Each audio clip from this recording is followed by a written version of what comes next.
we're going to start with a problem statement here.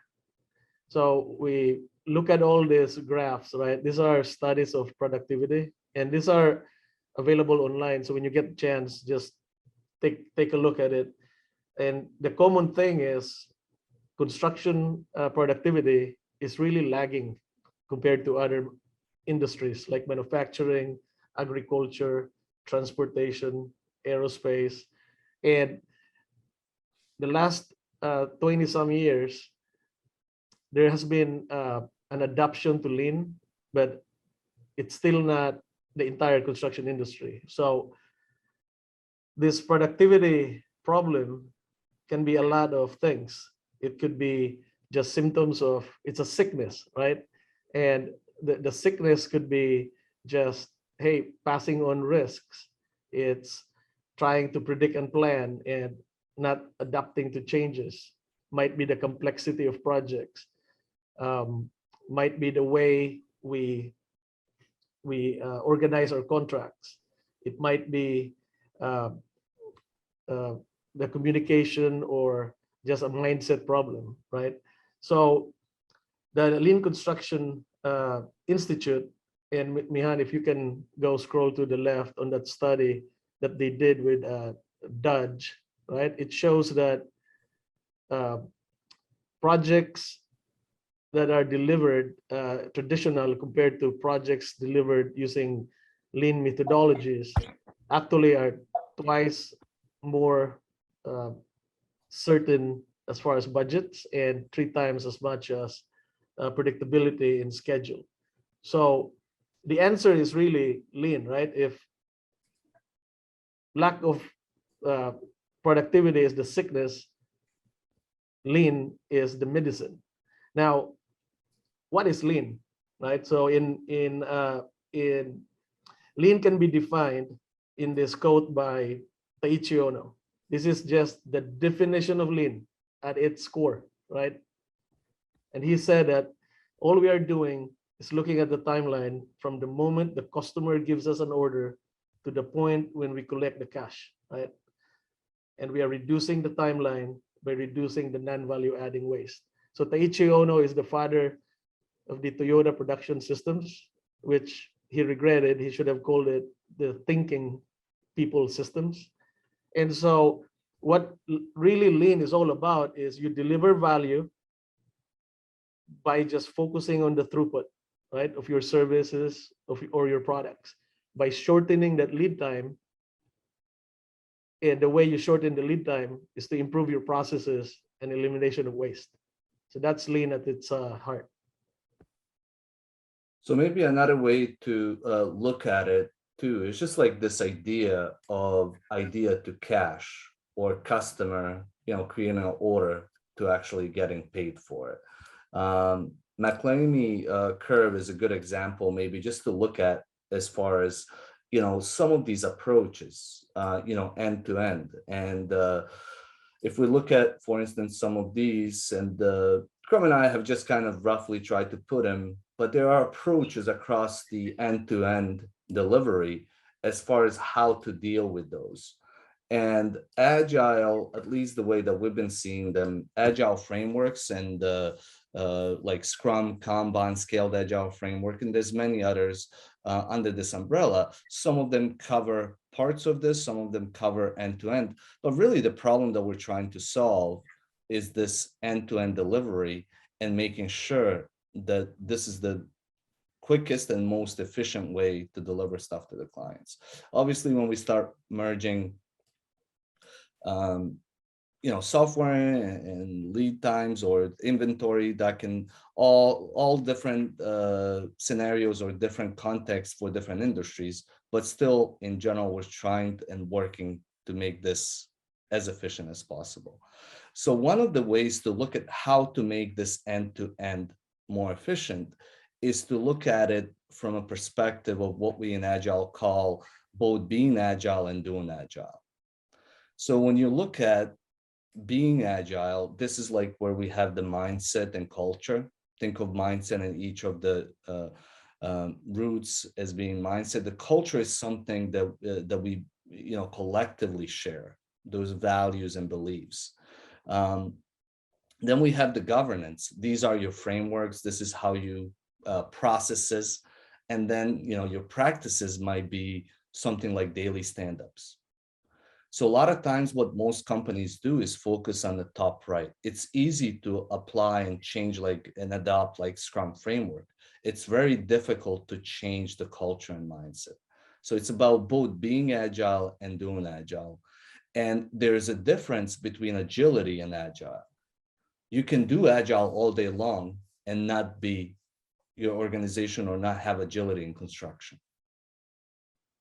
And I see this all the time. And this is something that we've, at least in the IT and business agility scene, where companies focus and invest millions of dollars in changing the governance, but the culture and mindset stays the same. And eventually the culture eats, the Peter Drucker quote, the culture eats strategy for breakfast, lunch, and dinner.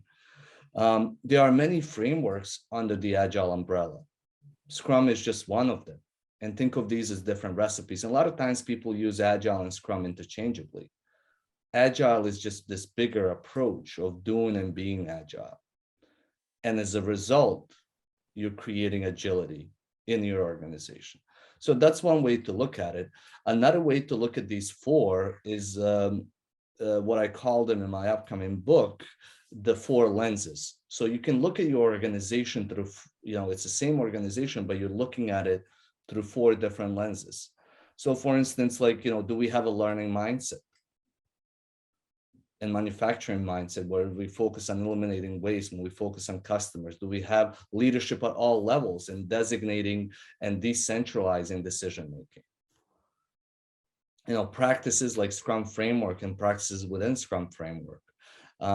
Choosing by advantages could probably be put up here. Design and information flow, agile product development. All of those are in practices up here. But we also can't forget about the governance.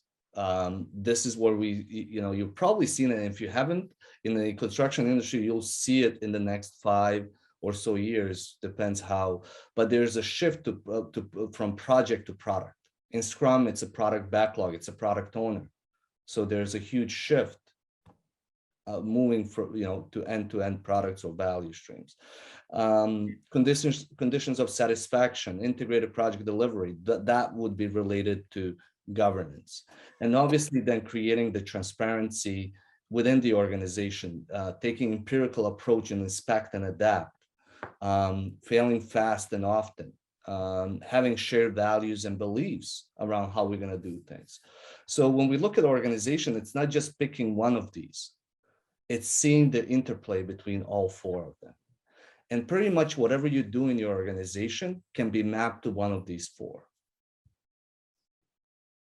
So as I guess, when you look at the maturity of the construction industry, you can look at it, the more that systemically you look at all four, the more that you'll see and better organizational resilience to change. I will say maybe one more thing here, that usually the mindset, practices, and governance influence the culture and shape the culture more than anything else. But as a result, also culture shapes these.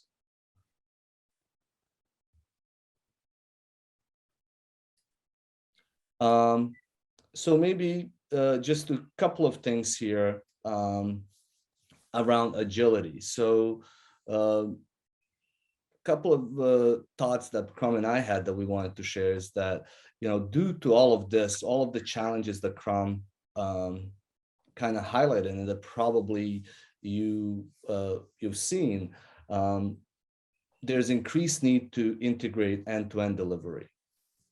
And there's I can see this is not just in construction. I do Scrum Master, Product Owner, and advanced classes, like at least one class a week.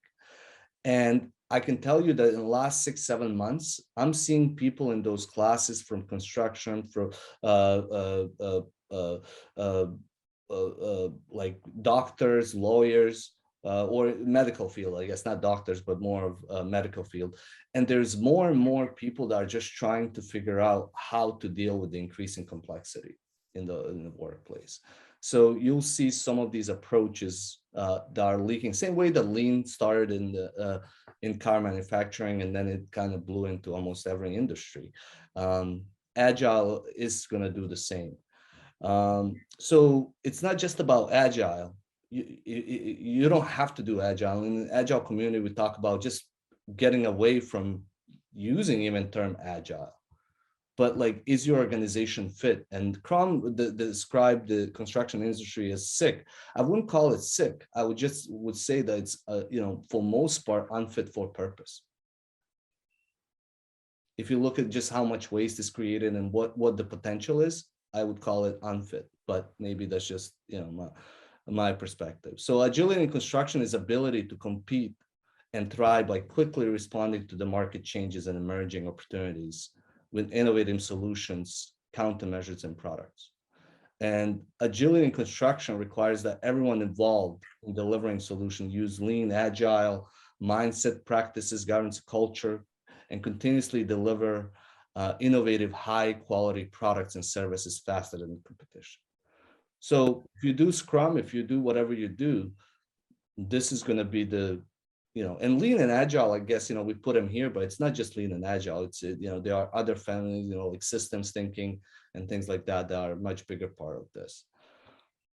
So that's something that as we've started talking about, the vision and what we wanted to do for agility in construction, and through agilityinconstruction.com, our vision is really to help individuals and teams easily adopt and adapt to increasing levels of complexity. If I asked most of you, you would probably say that, things are getting more complex and crazier than the things are getting simpler. So, so we have, mission to further develop practices, mindset, governance systems, and cultures of the construction industry in order to deliver better outcomes.